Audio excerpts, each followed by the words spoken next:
नमस्कार जय जगन्नाथ समस्त को महाविषुव संक्रांति हो ओडिया नववर्ष उपलक्षे आम समस्त ओडिया भाई भाई मानक हार्दिक अभिनंदन और शुभेच्छा। ठीक अच्छे चलते आम देखा काली मार्केट कौन रही पारे निफ्टी आउ बैंक निफ्टी ठीक अच्छे बहुत सारा न्यूज वर्ल्ड वार 3 हो पारे ठीक अच्छे आमर इस्राएल अटैक उपर सब विभिन्न प्रकार news bad news social media हो कि न्यूज चैनल रे ठीक अच्छे कि मार्केट काली बड़ गैप डाउन खोली पारे कि मार्केट खाली बड़ बिग क्रैश हो पारे ठीक अच्छे तो से सब न्यूज अलग कथा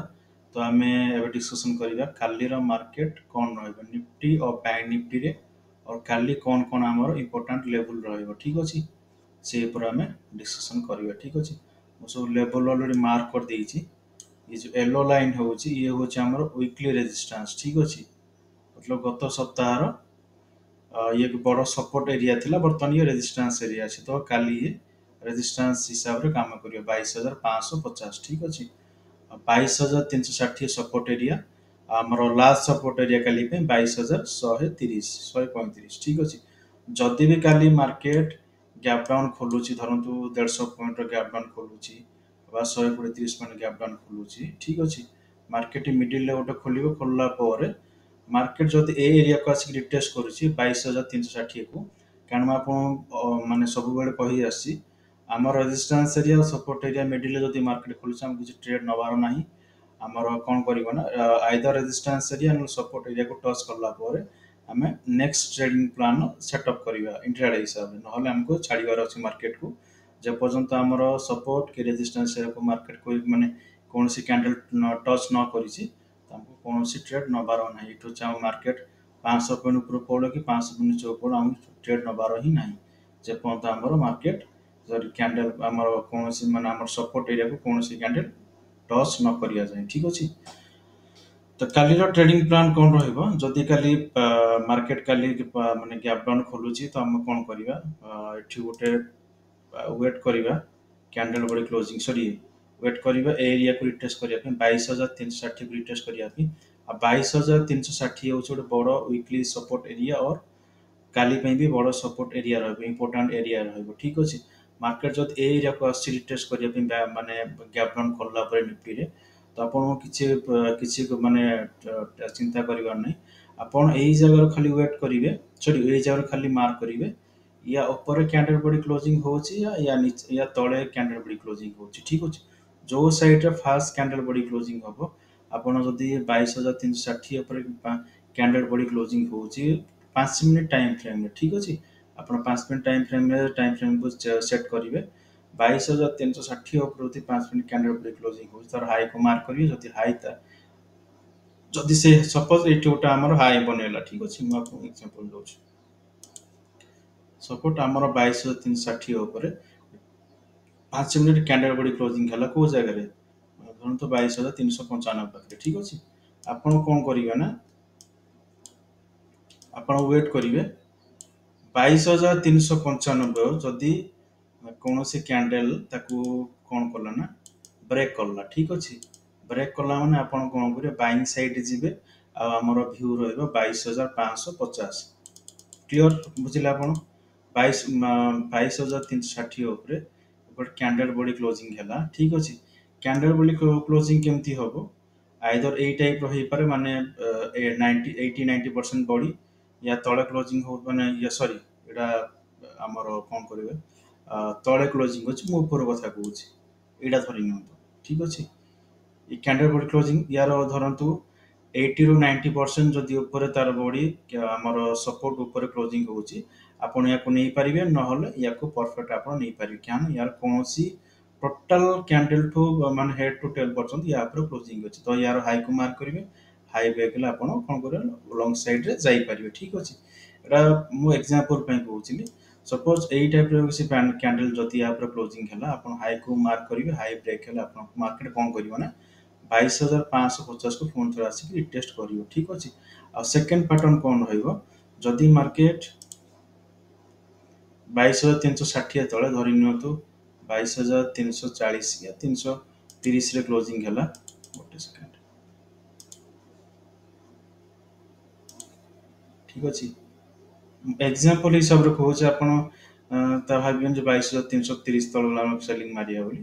ଏକ୍ସାମ୍ପଲ୍ ହିସାବରେ ନେଉଛି ଧରନ୍ତୁ 22,360 ତଳେ 22,330 ଗୋଟେ କ୍ୟାଣ୍ଡେଲ୍ ବଡ଼ି କ୍ଲୋଜିଂ ହେଲା ଠିକ୍ ଅଛି। ଏଇ ଟାଇପ୍ର ନହେଲେ ଏଇ ଟାଇପ୍ର ଠିକ୍ ଅଛି। ଆମର କ୍ୟାଣ୍ଡେଲ୍ ବଡ଼ି କ୍ଲୋଜିଂ ହେବାର ଅଛି ଠିକ୍ ଅଛି। ଦୋଜୀବନ କି ଯେକୌଣସି ପାଟର୍ନ ମାନେ କ୍ୟାଣ୍ଡେଲ୍ ଷ୍ଟିକ୍ ଆମର କିଛି ତା ସହିତ ସମ୍ପର୍କ ନାହିଁ। ଆମର ତା ତଳେ କ୍ୟାଣ୍ଡେଲ୍ ବଡ଼ି କ୍ଲୋଜିଂ ହେବାର ଅଛି ଠିକ୍ ଅଛି। କ୍ୟାଣ୍ଡେଲ୍ ବଡ଼ି କ୍ଲୋଜିଂ ହେଲା ପରେ ଯଦି ମାର୍କେଟ୍ କ'ଣ କରୁଛି ନା ୟାର ମାନେ ଲୋକୁ ଯଦି ବ୍ରେକ୍ ଡାଉନ୍ କରୁଛି ଠିକ୍ ଅଛି। ଲୋକୁ ଯଦି ବ୍ରେକ୍ ଡାଉନ୍ କରୁଛି ଆମେ କ'ଣ କରିବା ସେଠୁ ସେଲିଂରେ ବସିପାରିବା। ମାର୍କେଟ୍ ସେଠୁ କ'ଣ ହେବ ନା ସେଲିଂରେ ମାର୍କେଟ୍ ସେଠୁ ଏଇ ଯେଉଁ ଏରିଆ ଅଛି 22,135 ୟାକୁ ଆସିକି ମାର୍କେଟ୍ କ'ଣ କରିବ ନା ରିଟେଷ୍ଟ କରିବ ଠିକ୍ ଅଛି। ଏ ଏରିଆକୁ ଗ୍ୟାପ୍ ଫିଲ୍ କରିବ ଠିକ୍ ଅଛି ହେଲା ଠିକ୍ ଅଛି। କିନ୍ତୁ ବେଳେବେଳେ କ'ଣ ହୁଏ ନା ମାର୍କେଟ୍ ଆମର ଗ୍ୟାପ୍ ଡାଉନ୍ ଖୋଲିଲା ପରେ ବା କୌଣସି ପର୍ଟିକୁଲାର ସପୋର୍ଟ ଏରିଆକୁ ରିଟେଷ୍ଟ କଲା ପରେ ଧରନ୍ତୁ ଏଇଠି ଆମର କ୍ୟାଣ୍ଡେଲ୍ ବଡ଼ି କ୍ଲୋଜିଂ ହେଲା ଠିକ୍ ଅଛି। ମାର୍କେଟ୍ ବେଳେବେଳେ କ'ଣ କରେ ଠିକ୍ ଅଛି ଏଇ ଜାଗାକୁ ଆସିକି ବାରମ୍ବାର ରିଟେଷ୍ଟ କରିକି ଏଇଠୁ କ'ଣ ନା ଉପରକୁ ପଳାଏ ଠିକ୍ ଅଛି। ଏଠୁ କ'ଣ ହୁଏ ନା ସେଲର ଏଇ ଜାଗାରେ ଟ୍ରାପ୍ ହୁଅନ୍ତି ଠିକ୍ ଅଛି। ମୁଁ ସବୁବେଳେ କହିଛି ଆମର ଯେଉଁ ସପୋର୍ଟ ଏରିଆ ହଉ କି ରେଜିଷ୍ଟାନ୍ସ ଏରିଆ ହଉ ତା ତଳେ କ୍ୟାଣ୍ଡେଲ୍ ବଡ଼ି କ୍ଲୋଜିଂ ହେଲା ପରେ ଆପଣ ତାର ଲୋକୁ ଏମିତି ଗୋଟେ ମାର୍କ କରିଦେବେ। ହରିଜେଣ୍ଟାଲ ଲାଇନ୍ ହଉ କି ଯେକୌଣସି ଗୋଟେ ଟେଲ୍ ଲାଇନ୍ ଡ୍ର କରିବେ। ଡ୍ର କରି ସାରିଲା ପରେ ତାର ନେକ୍ସଟ କ୍ୟାଣ୍ଡେଲ୍ ଅବା ଗୋଟେ ଦୁଇଟା କ୍ୟାଣ୍ଡେଲ୍ ପରେ ଯଦି କୌଣସି କ୍ୟାଣ୍ଡେଲ୍ ମାନେ ବ୍ରେକ୍ ଡାଉନ୍ ହେଉଛି ଆପଣ ସେଇ ସାଇଡ଼୍ରେ ସେଲିଂ ସାଇଡ଼୍ରେ ଯାଇପାରିବେ। ଯଦି ବ୍ରେକ୍ ଡାଉନ୍ ନ ହେଉଛି ଆପଣ ସେଇଠୁ ସେଲିଂ ସାଇଡ଼୍ରେ ମାନେ ସେଲିଂ ସାଇଡ଼୍ରେ ଯିବାଟା ହିଁ ବଡ଼ ଭୁଲ। କାହିଁକିନା ମାର୍କେଟରୁ କ'ଣ ଟ୍ରାପ୍ କରିକି ଉପରକୁ ଯିବ ଠିକ୍ ଅଛି। ଆପଣ ଆମର ଯେଉଁ ଲେବୁଲ୍ ସେୟାର ହେଉଛି ଆପଣ ଯଦି ସେଇ ଲେବୁଲ୍ ସବୁ ମାର୍କ କରିବେ ଆପଣ ୟାର ଯେଉଁ ଟ୍ରାପିଂ ମାନେ ମାର୍କେଟ କେମିତି ଟ୍ରାପିଂ କରୁଛି ଆପଣ ସେଟା ଜାଣିପାରିବେ ଠିକ୍ ଅଛି। ଯେପର୍ଯ୍ୟନ୍ତ ଆପଣ ତାର କ୍ୟାଣ୍ଡେଲ୍ ବଡ଼ି କ୍ଲୋଜିଂ ତଳେ କୌଣସି ହରିଜେଣ୍ଟାଲ ଲାଇନ୍ ଡ୍ର କରିନାହାନ୍ତି କି କୌଣସି ଆମର ହରିଜେଣ୍ଟାଲ ରେ ଡ୍ର କରିନାହାନ୍ତି ଆପଣ ଜାଣି ହିଁ ପାରିବେ ନାହିଁ ଠିକ୍ ଅଛି ବୁଝିପାରିଲେ। ତ ଏମିତି କ'ଣ କରେ ମାର୍କେଟ ଟ୍ରାପ୍ କରିକି ଉପରକୁ ପଳାଏ। ତ ବେଟର ହେବ ଆପଣ ଏଇ ଏରିଆକୁ ଯେତେବେଳେ ବ୍ରେକ୍ ଡାଉନ୍ ନ କରିଛି ଆପଣ କୌଣସି ସେଲ୍ ମାରିବେନି। ବ୍ରେକ୍ ଡାଉନ୍ କଲା ପରେ ଆପଣ ସେଲ୍ ମାରିପାରିବେ ଠିକ୍ ଅଛି। ତ ଇଏ ରହିଲା ଆମର କାଲିର ନିଫ୍ଟି ପାଇଁ ପୁରା ପ୍ଲାନ୍ ଠିକ୍ ଅଛି। 22,360 ଆମ ପାଇଁ କାଲି ରହିବ ଇମ୍ପୋର୍ଟାଣ୍ଟ ଲେବୁଲ୍ ଠିକ୍ ଅଛି। 22,360 ଉପରେ କ୍ୟାଣ୍ଡେଲ୍ ବଡ଼ି କ୍ଲୋଜିଂ ହେଲେ ଆମେ ହାଇକୁ ମାର୍କ କରିବା। ହାଇ ବ୍ରେକ୍ ହେଲେ ମାର୍କେଟ 22,550 ପୁଣି ଆଉ ଥରେ ଆସିବ। 22,360 ତଳେ ଯଦି କ୍ୟାଣ୍ଡେଲ୍ ବଡ଼ି କ୍ଲୋଜିଂ ହେଉଛି ଲୋକୁ ମାର୍କ କରିବା। ତାର ନେକ୍ସଟ କ୍ୟାଣ୍ଡେଲ୍ କିମ୍ବା ଗୋଟେ ଦୁଇଟା କ୍ୟାଣ୍ଡେଲ୍ ପରେ ତାର ଲୋ ବ୍ରେକ୍ ଡାଉନ୍ ହେଲେ ଆମେ 22,135 ଦେଖିବା। ମାନେ ମାର୍କେଟ ଆଉ ଥରେ 22,135କୁ ଆସିବ ରିଟେଷ୍ଟ କରିବା ପାଇଁ। ବୁଝିପାରିଲେ କଥାଟା ଠିକ୍ ଅଛି। ଏଇଟା ବ୍ରେକ୍ ଡାଉନ୍ ହେଲା ପରେ କାଲି ମାର୍କେଟ ଗୋଟେ ବିଗ୍ ଫଲ୍ ଆସିପାରେ ଠିକ୍ ଅଛି। ଏମିତି ବି ହେଇପାରେ କାଲି ମାର୍କେଟ ସେଠୁ 100 ପଏଣ୍ଟ ଖସିବ ଠିକ୍ ଅଛି। ତା ପରଦିନ କ'ଣ ହେବ ନା ମାର୍କେଟ ଗୋଟେ ଗ୍ୟାପ୍ ଡାଉନ୍ ଖୋଲିକି ଏରିଆକୁ ପୁରା ଫିଲ୍ ଅପ୍ କରିଦେବ। ବୁଝିପାରିଲେ ଆପଣ। ତ କାଲି 22,360 ତଳେ କ୍ୟାଣ୍ଡେଲ୍ ବଡ଼ି କ୍ଲୋଜିଂ ହେଲେ ଆମକୁ ଲୋ ମାର୍କ କରିବାର ଅଛି। Low break down selling side ଯିବାର ଅଛି। 22,360 ଉପରେ କ୍ୟାଣ୍ଡେଲ୍ ବଡ଼ି କ୍ଲୋଜିଂ ହେଲେ high mark place high break ହେଲେ ଆମକୁ ଅଫ୍ ସାଇଡ୍ ଯିବାର ଅଛି ଠିକ୍ ଅଛି। ତ ଭର୍ଟିକାଲି କାଲି 22,360 ଆମ ପାଇଁ ମୋଷ୍ଟ ଇମ୍ପୋର୍ଟାଣ୍ଟ ଲେବୁଲ୍ ଠିକ୍ ଅଛି। ଆମେ ଏବେ ଯିବା ବ୍ୟାଙ୍କ ନିଫ୍ଟିକୁ।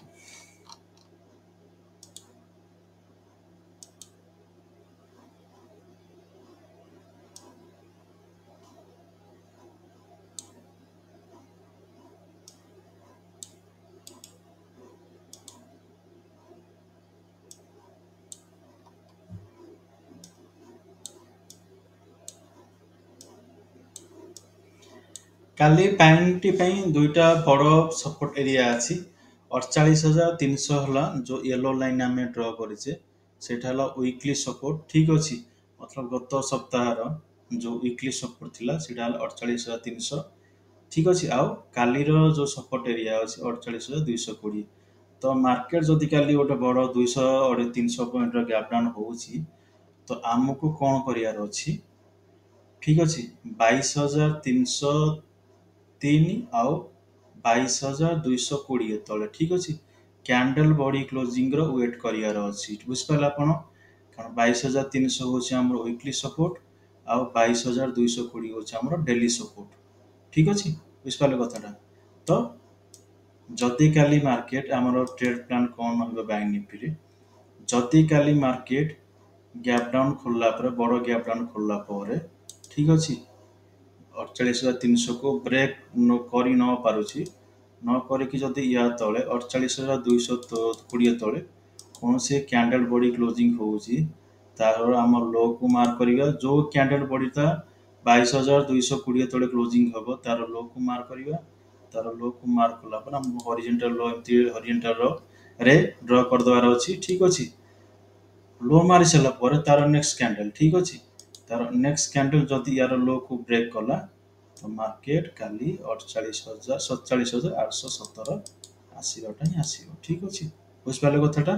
कारण 48,200 है आम 220 डेली सपोर्ट 48,300 है weekly support daily weekly support break down होगी आमर कैंडल बॉडी क्लोजिंग हो 5 मिनट टाइम फ्रेम रे और तार लो ब्रेक हो सीठू कौन करिए ना सेलिंग साइड रे बसिबार अच्छे कहीं वीकली और डेली तले जब कौन कैंडल बॉडी क्लोजिंग हो तार मीन्स है मार्केट माने गोटे बड़ वीकली स्ट्रक्चर को मतलब मेंशन करुच्ची मार्केट एटू आहरी तौर को जीवार अच्छी ठीक अच्छे जदि मार्केट काली कौन करुच्ची यही जगह आसिकी ठीक अच्छे 48,220 आसिक टेस्ट करी गोटे एग्जांपल दे दूसरी मार्केट धरन तो गैप डाउन खोलला 48,200 टच कला 48,220 आ 48,300 जो अच्छे एरियाटा से नो ट्रेडिंग जोन अच्छी तो यही भितर मार्केट बारंबार खेलिकी कौन कर 48,300 गोटे कैंडल बॉडी क्लोजिंग हो 5 मिनट टाइम फ्रेम रे आपन कौन करेंगे तार हाई को मार्क करेंगे ठीक अच्छे हाई को मार्क हाई कला हॉरिजॉन्टल रे ड्रॉ करदे ठीक अच्छे ड्रॉ कर सारा कौन हम ना यार हाईटा जो ब्रेक होची मार्केट तापर कौन कर यही जगह 48,560 को